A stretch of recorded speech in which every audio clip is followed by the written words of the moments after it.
Hello everyone, welcome back to let's learn with Tahir. My dear friends, आज की इस video में हम डिस्कस करेंगे इंग्लिश सेक्शन से प्रीपोजिशन के कुछ एमसीक्यू जो है वो डिस्कस करेंगे।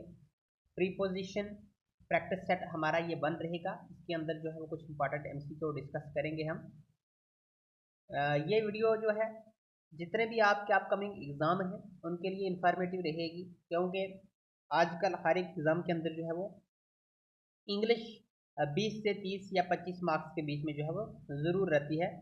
तो इंग्लिश सेक्शन जो है वो एक इम्पॉर्टेंट कंपोनेंट बन जाता है हर एक कम्पिटेटिव एग्ज़ाम के लिए। तो प्रीपोजिशन सेट आज वन रहेगा हमारा, इसके अंदर जो है वो प्रैक्टिस करेंगे कुछ इंपॉर्टेंट एमसीक्यूज। सो स्टार्ट करते हैं। आज का जो हमारा क्वेश्चन नंबर वन है जी, क्या है जी question number one. Children are fond blank chocolates and computer games. बच्चे जो हैं वो शौकीन होते हैं किसके, चॉकलेट्स के और कंप्यूटर गेम्स के। ठीक है जी। तो इसमें करेक्ट प्रीपोजिशन जो है हमारी वो कौन सी रहेगी। ऑप्शन पे चलते हैं सीधा। ऑप्शन सी जो है इसका करेक्ट रहेगा। फॉन्ड ऑफ जो है इसका करेक्ट रहेगा। Children are fond of chocolates and computer games. आपको मैं बता दूं ये जो है फॉन्ड जो है इसके साथ हमेशा जो है फिक्स प्रीपोजिशन ऑफ की जो है वो लगेगा। आपको जहां भी दिखे फॉन्ड तो आपको जो है वो फिक्स प्रीपोजिशन ऑफ जो है इसके साथ लगा देना है। तो children are fond of chocolate in computer games. Question number second है she will be cured blink her fever. मतलब उसका जो बुखार है उससे उसको क्या हो जाएगा, आराम जो है वो आ जाएगा, अपने फीवर से उसको आराम आ जाएगा। तो she will be cured, cured के साथ जो है वो क्या लगता है, ये भी फिक्स प्रीपोजिशन है, क्योर्ड के साथ भी जो है वो ऑफ लगता है हमेशा। तो क्योर्ड ऑफ रहेगा इसका भी answer. She will be cured of her fever. Question number second का ऑप्शन बी जो है वो करेक्ट आंसर रहेगा। ठीक है जी।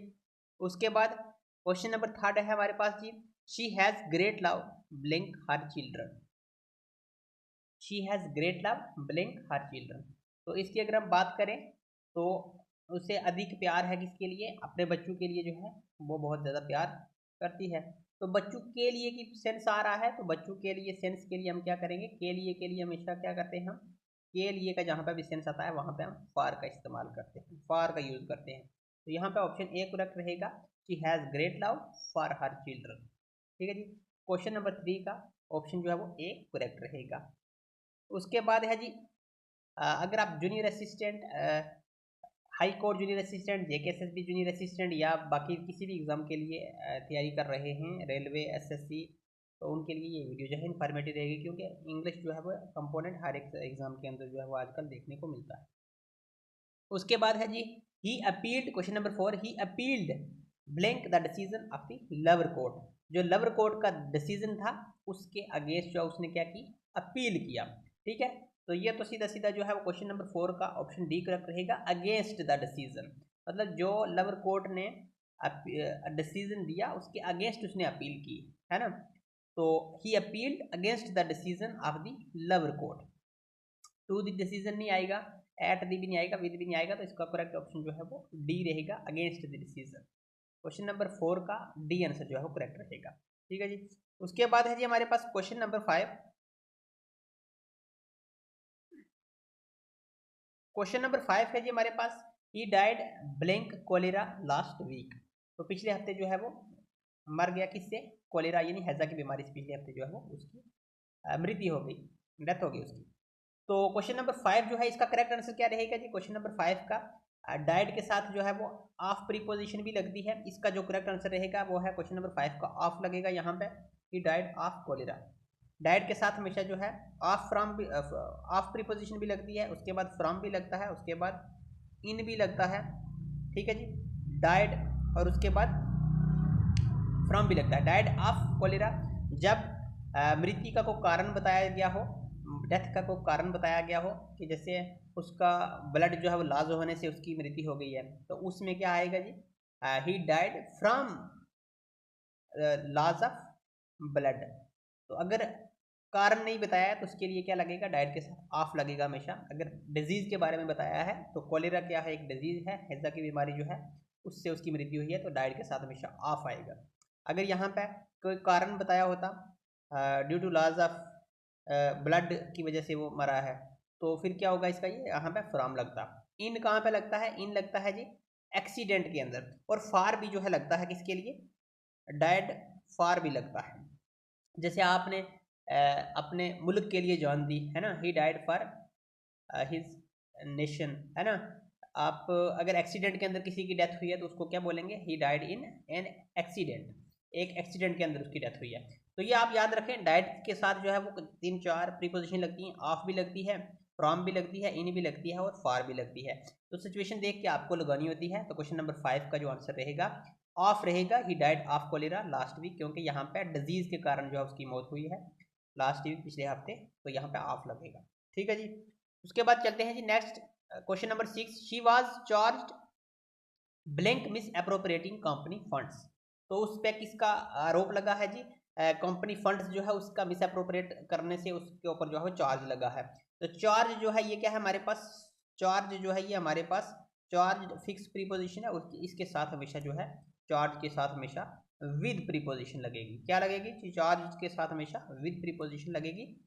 तो she was charge with miss appropriating company funds. Question number 6 का आंसर जो है वो सी करेक्ट रहेगा, विद जो है इसका करेक्ट आंसर रहेगा। ठीक है जी। उसके बाद है जी जैसे कि मैंने आपको बताया है कि वीडियो जो है इंपॉर्टेंट है, जेकेएसएसबी एसएससी के लिए, अगर आरआरबी बैंक या दूसरे गवर्नमेंट एग्जाम किसी भी कम्पिटेटिव एग्जाम की तैयारी कर रहे हैं तो उसके लिए वीडियो इंपॉर्टेंट है। ठीक है जी। क्वेश्चन नंबर 7 है जी हमारे पास, he was congratulated blank his remarkable achievement in the competition. Competition के अंदर एक उसने एक बड़ी अच्छी जो है वो जीत हासिल की है, रिमार्केबल अचीवमेंट जो है वो कामयाबी हासिल की है उसने, तो उसके लिए उसको जो है कंग्रेचुलेशन दी गई है ना। तो ही was congratulated on, question number 7 का बी जो है वो करेक्ट रहेगा, ही was congratulated on his remarkable achievement in the competition. ठीक है जी। उसके बाद question number 8, the manager insisted blank completing the project by tomorrow. तो मैनेजर जो है वो पूरी तरीके से क्या है, इंसिस्ट कर रहा है कि जो उसका प्रोजेक्ट है उसको कंप्लीट करना है टुमारो। तो इंसिस्ट के साथ जो है वो फिक्स प्रीपोजिशन लगती है, इंसिस्ट के साथ क्या लगता है, फिक्स प्रीपोजिशन ऑन लगता है। क्वेश्चन नंबर 8 का सी आंसर रहेगा। जहां पे भी आपको इंसिस्ट दिखे आपने क्या करना है, इंसिस्ट के साथ जो है वो फिक्स प्रीपोजिशन लगेगी ऑन, इंसिस्ट के साथ इंसिस्टेड ऑन लगेगा।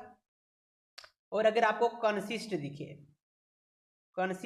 अगर आपको कंसिस्ट के साथ क्या लगेगा, कंसिस्ट के साथ लगेगा ऑफ। इंसिस्ट के साथ ऑन लगता है और कंसिस्ट के साथ क्या लगेगा, ऑफ लगेगा। तो यहाँ पे क्वेश्चन नंबर 8 का जो manager insisted on completing the project by tomorrow, ठीक है जी, इसका सी ऑप्शन करेक्ट रहेगा। उसके बाद है question number 9, she is proficient blank handling complex technical issue. तो वो क्या है, प्रोफिशिएंट है इसमें, कम्प्लेक्स टेक्निकल इश्यूज को हैंडल करने में जो है वो क्या है, माहिर है, प्रोफिशिएंट है। तो इसका जो करेक्ट आंसर रहेगा वो क्या रहेगा जी, क्वेश्चन नंबर 9 का बी ऑप्शन जो है वो करेक्ट रहेगा, she is proficient in, proficient के साथ क्या लगता है जी, इन लगता है, she is proficient in handling complex technical issues. तो क्वेश्चन नंबर 9 का बी आंसर करेक्ट रहेगा। उसके बाद है question number 10, she is capable blank handling multiple task simultaneously.